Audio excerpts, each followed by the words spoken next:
Thank you so much for joining me, by the way. No, you're welcome. Yeah. So, I'm the person that I'm a newly accredited book coach with Author Accelerator. Yes, I know. Yeah. So, did you do the program? Yes, I did the program. So I did the whole training until the end, but then I didn't go for the certification. Right. So, okay. Did you do fiction or non-fiction? I did fiction. Yeah. So I did fiction. Right. Okay. And then, well, I got 2 clients, and I was like, yeah, this is not going to make this. Is, you have to go in this space where you're the best. And as a writing coach, I was not. You have to try something before you know if it's for you as well. Oh, yeah, exactly. Yeah, exactly. Yeah. That's interesting. So you brought your other skills.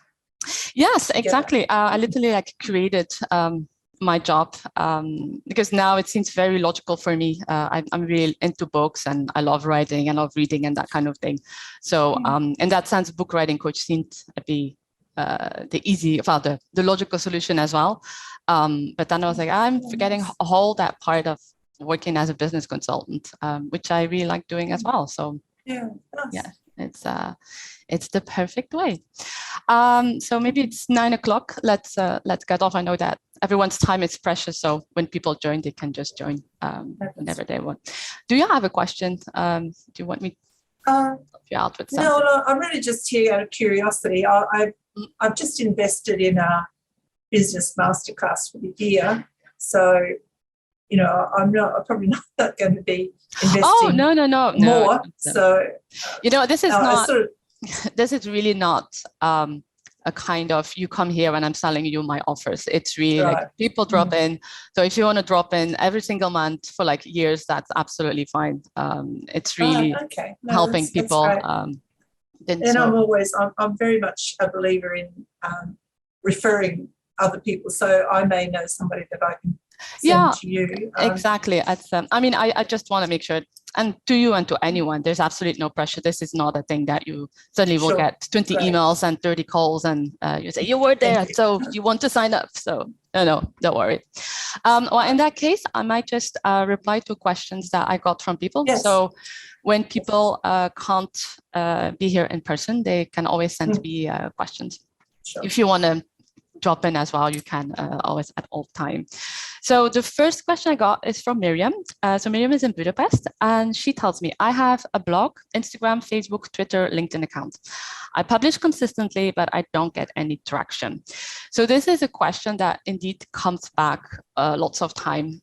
Book coaches want to go on social media and it's not. So the first thing I want to say to you, Miriam, is that marketing is not the thing that will get you client, but it's building those relationships. So with all those business accounts, I think it's very difficult to be consistently present on each of them. So my first advice would here be pick out one.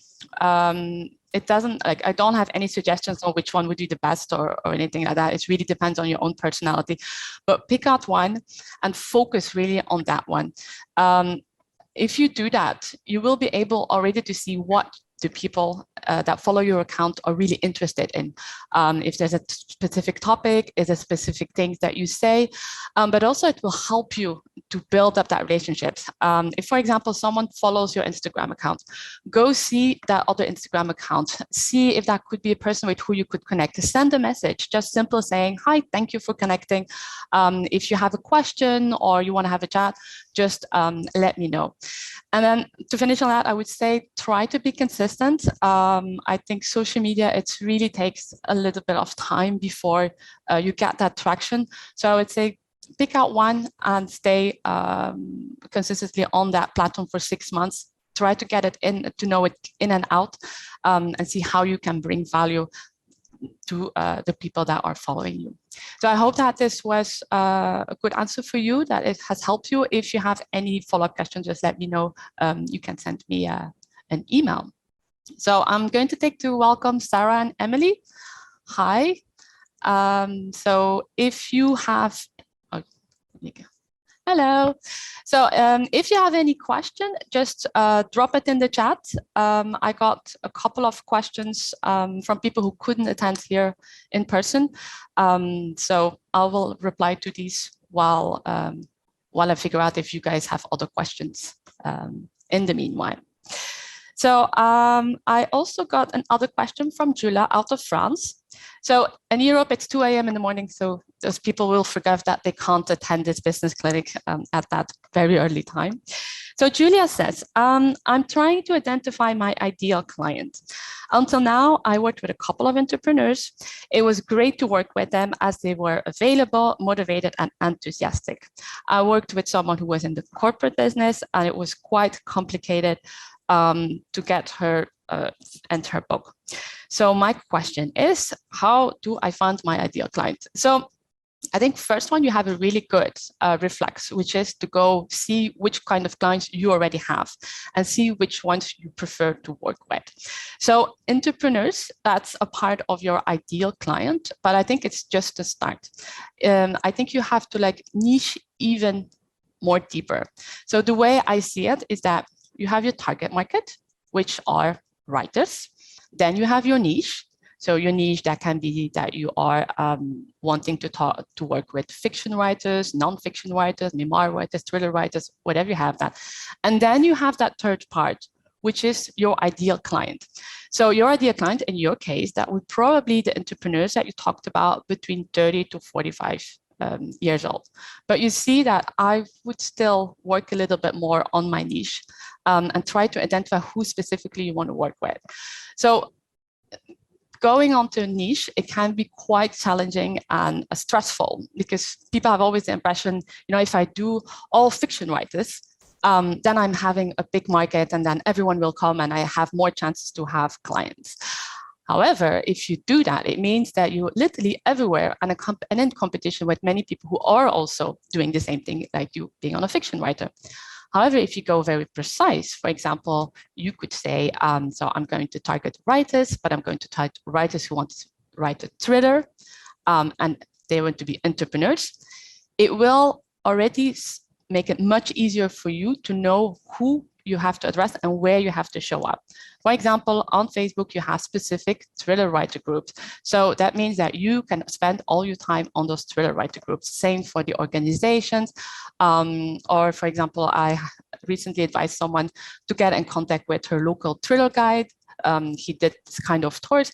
So you see, it's much easier for you to identify where you have to show up and how you can get your clients. I hope this answer has been useful to you. So if you have any questions, the same, just drop by and let me know. In the meanwhile, are the people who are present, do they have any questions, or maybe you want to chip in or give your advice? I'm happy to ask a little. Yes, of course. So keep going with that conversation, because it seems to be a big, one of the biggest issues for anybody who's running any sort of business is, yes, exactly. That niching and being courageous enough to. So my business is called Smart Women Publish. So I coach women who usually in business. I don't use the word entrepreneur because I'm in Australia, and the clients I work with, I don't think they see themselves as entrepreneurs, even though they are. So, I don't think it's a word they will to latch onto in marketing. So I sort of struggle with defining it. Now, in terms of age of women I work with, I sort of been wondering whether I should really niche down that I work with women in business who are kind of over a certain age, because obviously I am. And so I use imagery on my website that shows, my main image on my website is a woman who would be in her 60s. And I mean, women over 60 in business it's a growing space. Yes, exactly. It's not a decreasing space. So I just have interest in your thoughts on that. Do I niche that precisely? Yeah, I mean, as a coach, I think the clients we have, they are very, very similar to us. So if you feel that you are in that space, I would say that's probably also the person that you're going to prefer to work with. You're talking about 60 plus. Are you happy to work with a 20 plus who is beginning of a career? I'm not sure. It really depends on you. It could be a question of age, but it also could be a question of where they are in their career. Like after 60, that can people who they spend at home, they were stay-at-home moms, and now they're going back to their career. Or this could be women who have gone through this consistent career path and who are now saying, you know what, I want to go to the big CEO role. So even in that space, you can think a little bit of who, or is it age, or is it where they are at their career? I think it's more where they are at their career, and it's just their attitude as well. I'm reluctant to use an age as a specifier. But in maybe not externally. I mean, I do in my head, but I don't think I need to use it in my marketing.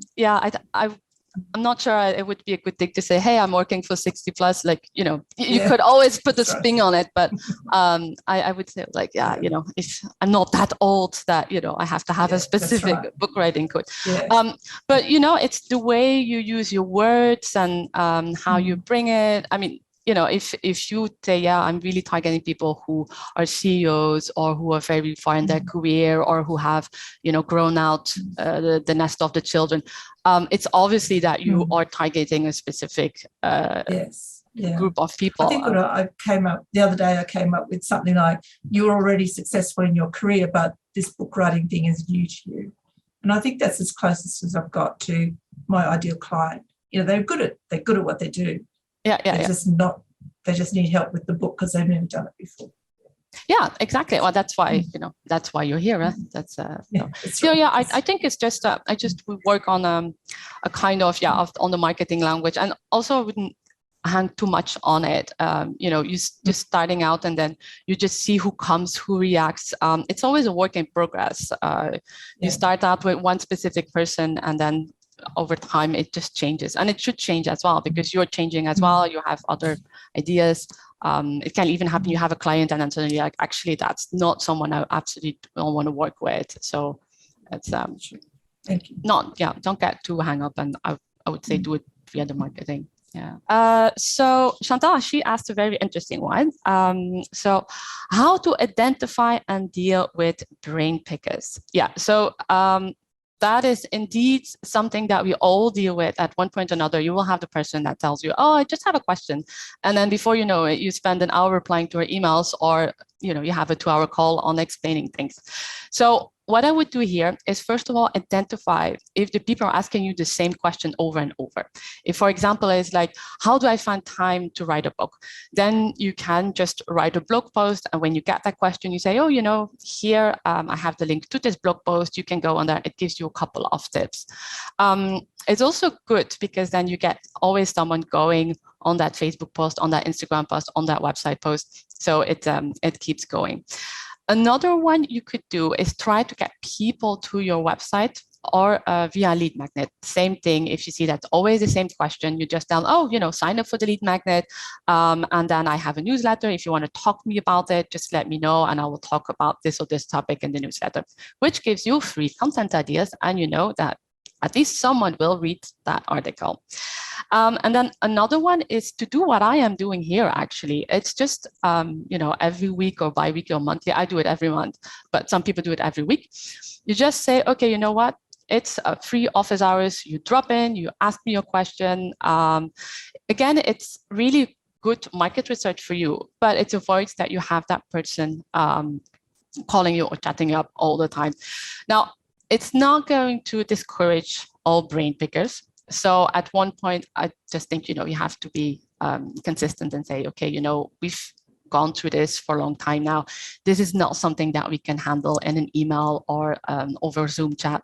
I think it's probably best if we chat about how I can help you and what kind of offers I have. So in most cases with the most persistent brain pickers, when you start having that conversation of saying, let's do that, I think, they're gone. So I hope this was helpful. Again, if you have other questions, let me know. And then I had a last one. So from Anka at Denmark. So I'm new to book coaching and entrepreneurship. How do I get clients? The chances are very, very big that your first client is someone that you know or that you're going to be referred to. So when you start out, I would really work on my network. So working on network is like informing people what I am doing, what exactly I'm doing. And here I'm going to give you a little tip.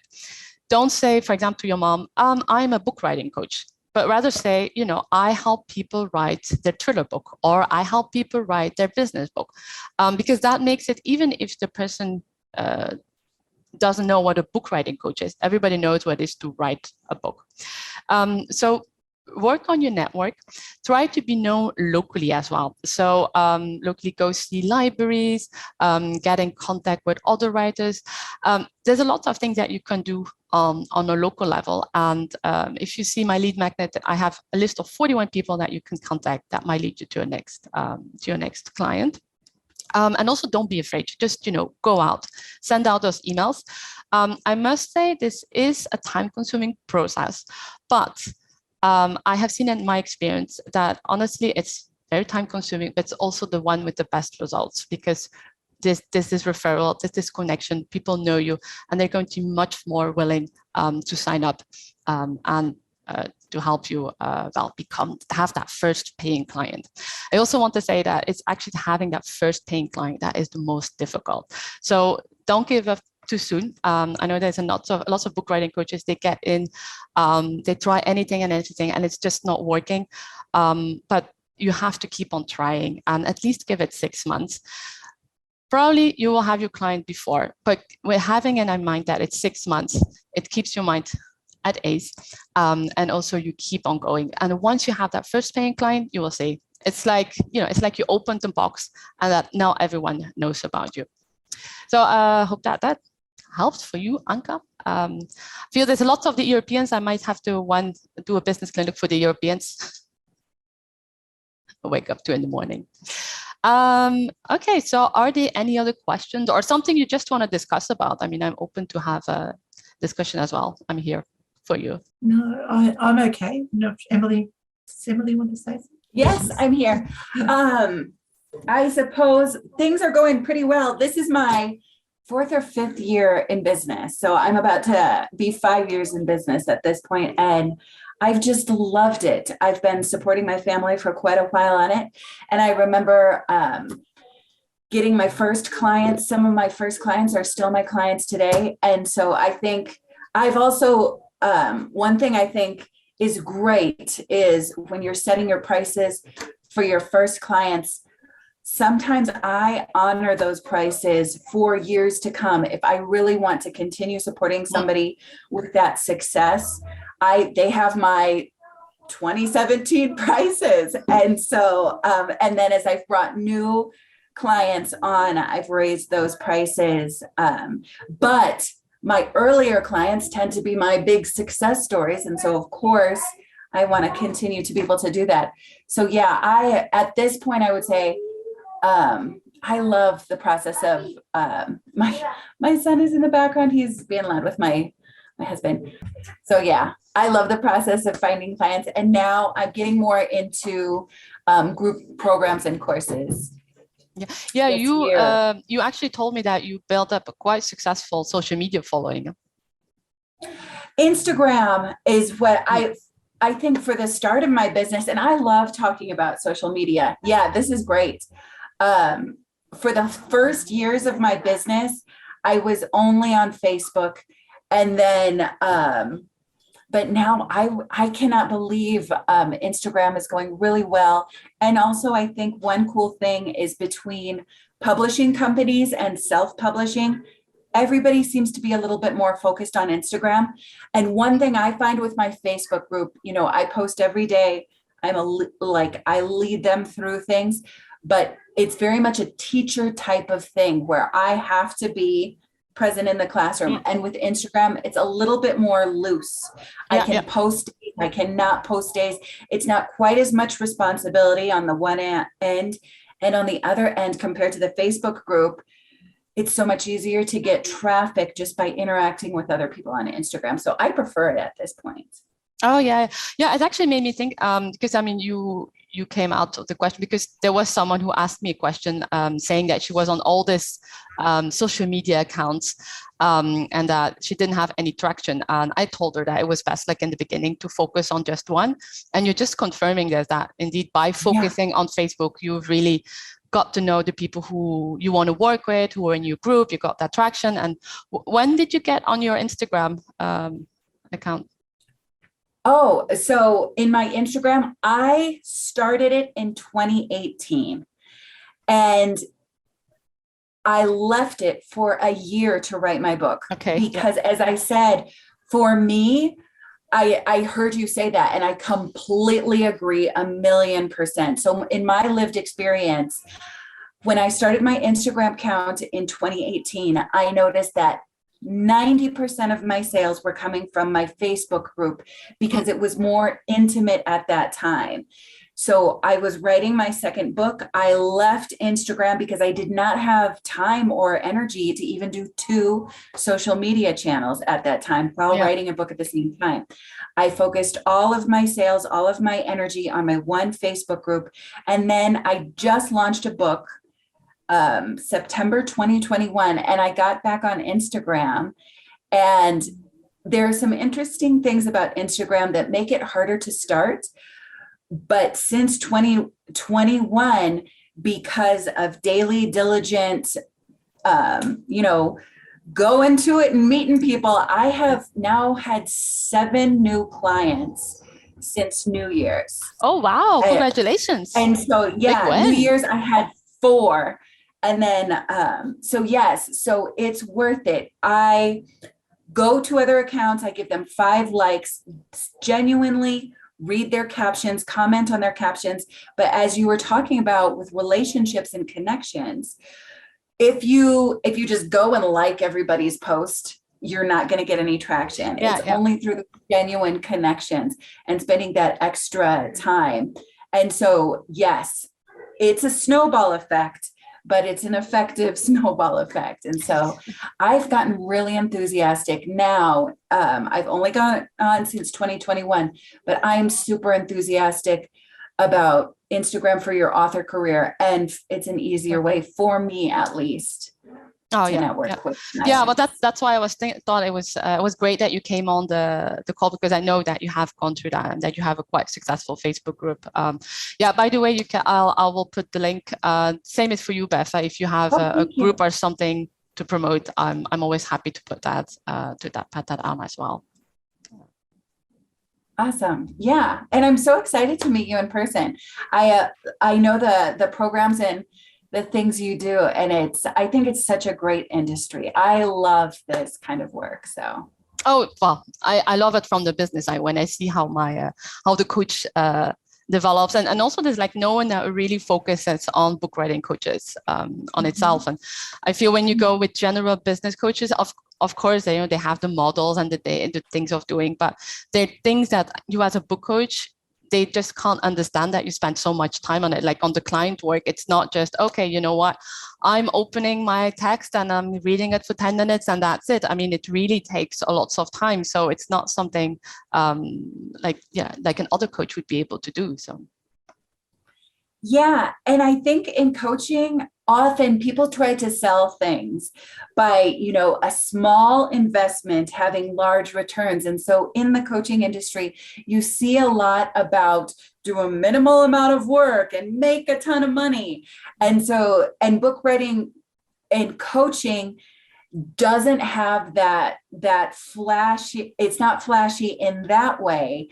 And yet it's really that time investment of care and love that I've noticed for all the friends I have who have the very flashy, don't invest any effort and get a lot of stuff. It's so funny, now that I've been doing this for years, the huge advantage I think of going this way and being a book coach is, it's funny, this year in the coaching space in general, I noticed so many people starting, and I've just been doing this year after year with steady growth. Often I'll be the only book coach in the room. There'll be lots of mindset coaches, lots of money coaches, lots of those things. And I'll be the slow and steady wins the race book writing coach. It's not easy to do, but you can do it and we will get it there. Well, and that has been such an advantage to be the only book coach in a room, because they're fewer and far between, but it's a great business. And if you love it, I'll read a manuscript in a day now, because I'll be familiar with my client's manuscript. I'll just be reading the updates. That may sound like a lot of work, but I'll dig in, I'll care about them, and then I'll have the conversation. And it's great work. I love it. I love books. So yeah, well, I must say I'm not sharing your enthusiasm, because I mean, I tried to do it. Oh yeah. That's why I think it's really good that like Emily and Bev, that you guys are like into it. I was like, wow, you really need to have the patience. Coaching us on the business stuff. It's not an easy job, I think, but probably very, very satisfying, like I have in my side. So yeah, exactly. And your niche also, to work specifically with book writing coaches, you will usually, when you walk into a room, you'll be the only one of you. And then even though it can be a little bit more difficult on the front end to do this kind of work, the market is not saturated. And that's a huge I was going to say, I actually find it much easier because I was a networking coach before. So there's more and more of networking coaches. So I saw that there were more and more people coming in that space. But then a business coach for book writing coaches, like there's no done. Yeah, it does help. I mean, we have Author Accelerator. I've told you about, about Author Accelerator, Emily, because Bev is a certified coach by Author Accelerator. Yes, and I did her introductory material. I thought it was excellent. It was another reason I was really curious to connect, because I think what she's doing is great. Because it's really supporting a more robust industry in general. Yeah, exactly.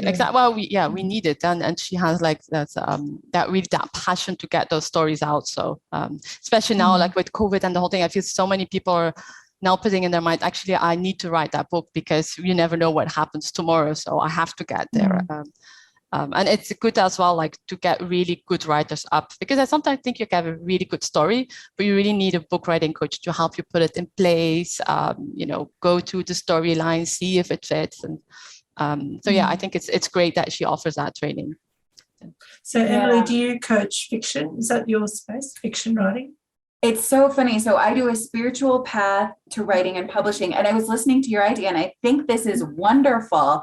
So I do a spiritual path to writing and publishing. So basically I take the chakra system, and it's a little bit like yoga. It's a little bit like writing. And so, for instance, people who read Elizabeth Gilbert, or, authors like Gabby Bernstein, they're very much my niche. And it's really funny. I would say, because it's a kind of a spiritual self-help niche, most of my marketing materials go to support people with self-help type books. But I get across the board. I probably have more fiction clients at this moment than I do nonfiction clients. And anytime I try to niche by genre, well, I mean, I guess I haven't really tried, because I have fun with different kinds of books, but it makes me excited about the way you speak to people.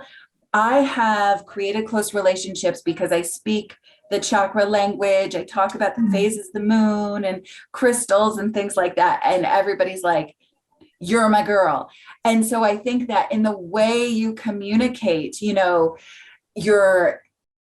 if you're retiring, or if you're if this is the time in your life when you're in a big career shift, I think so many people, it's kind of in the way that you're talking about things that attracts people, because my kids are out of the house. If you create posts about kids being out of the house, I think that's I actually think that can be a much better way to niche by psychographic than by demographic or genre or anything else. Because people are like, you understand me, you do crazy woo-woo stuff. You're like, you get me. You're not going to think I'm weird. Yeah, no, thank you. That's good. Yeah. So I like it. Yeah. And then you just have fun talking about the stuff that's part of your life, rather than being like, this is how you write a psychological thriller, which that's a great way too, because people who are really into different niches, that is actually also a psychographic. Yes. Oh yeah. I mean, it always depends on each person. Because I really like Bev, you're already a little bit on that niche, because go on the website. I wouldn't think that a 20-year-old would sign up for a call. No. but- I mean, I started out publishing magazines for women over 50. So I kind of just moved into books. So that really it's always kind of been my place. And but I hate being defined as a woman over a certain age. Therefore, you're my client. It's like no, don't make that assumption. Well, and I don't know. You could always say something like the golden age, or But even then, it's like I mean, I wouldn't be very positive to it. So. But I love what you said, Emily. It's about mindsets, attitude, all of those things. So most of my clients are business owners who are writing books about their expertise, but I also love that memoir self-help crossover, which I've just started calling memoir with a message. I think that's I enjoy that sort of area as well. I think there's a lot of people who want to write that sort of book as well. Yeah, definitely. Well, I'm rooting for you, Beth, and for you, Emily. I mean, you're at the stage that you can scale now, so. Yeah, and scaling's interesting. Like it's like a puzzle. I mean, finding your first client is like a puzzle, and scaling is like another puzzle. Oh, yeah. I definitely think. Yeah. There's so much in common. Now, it's like starting over, because now you have to like rethink about your business model and how you reach out larger and but you have the good basis. So when you have that good basis, it makes it so much easier as well. Yeah, and a funny thing about scaling is now I have a good basis of clients. I have a client. I have my course in which I have clients that come back. Money is pretty steady. But it's funny because now people I hire that I have to give money to, I'm looking at them as my first client. So if I give you this money, are you going to actually help me? Or if I am just going to give you a lot of money and it's just going to be a crashing relationship? That's always the risk. That's a lot of the risk. Yeah, exactly. And it's a risk because exactly. It takes, I'm the one bringing in the clients. I'm the one serving those clients. And so I'm like, I'm going to trust you with this thing that is not automatic or easy. And we're going to try to make it bigger. But just like with your first clients, are we going to be able to work together? Is this going to work? It's kind of the same skills over and over again, but in a different direction. Oh, yeah, exactly. And it's fun as long as you do love it. Yeah. Oh, yeah, exactly. But that's the thing. You have to keep your passion and be sure that this is what you want at the end of the day. So, well, thank you so much for both of you to have shown up and to have participated in the conversation. Well, I hope really it was useful for you that you have picked up a couple of things. Oh, fabulous. Yeah. And if you want, so next one is 29th of March. Will send you a message if you want to sign up. And again, you come in. There's no hidden agenda here. There's no selling. I just like to know what my book coaches want out of content and the whole thing. So that's fabulous. I've found you on Instagram, Emily, so I've just connected with you. Oh, there, so. Great. Yeah. I'll follow you back. We all need to keep in touch. That's the other thing that's fun about networking is we will run into one another, again and again. So yes. Yeah. And because I would never coach someone in the area you asked, but I'm happy to send them to so I'm very happy to do that. And exactly.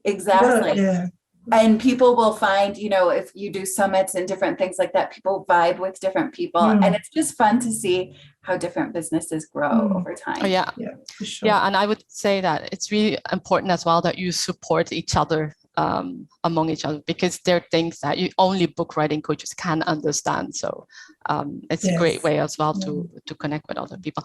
And by the way, if you want me to promote your website or Instagram account or anything like that, just send it to me. This recording is sent to people who registered, and then I'll put it on YouTube as well. So if people want to get in contact with you, I mean, they're probably going to be writers at one point looking. So I'm happy to help you out where I can. Thank you. Ditto. It was lovely to meet you. Yeah. Yes, you too. Bye. Bye-bye, guys. Thank you so much. Thank you. Bye-bye. Thank you. Bye.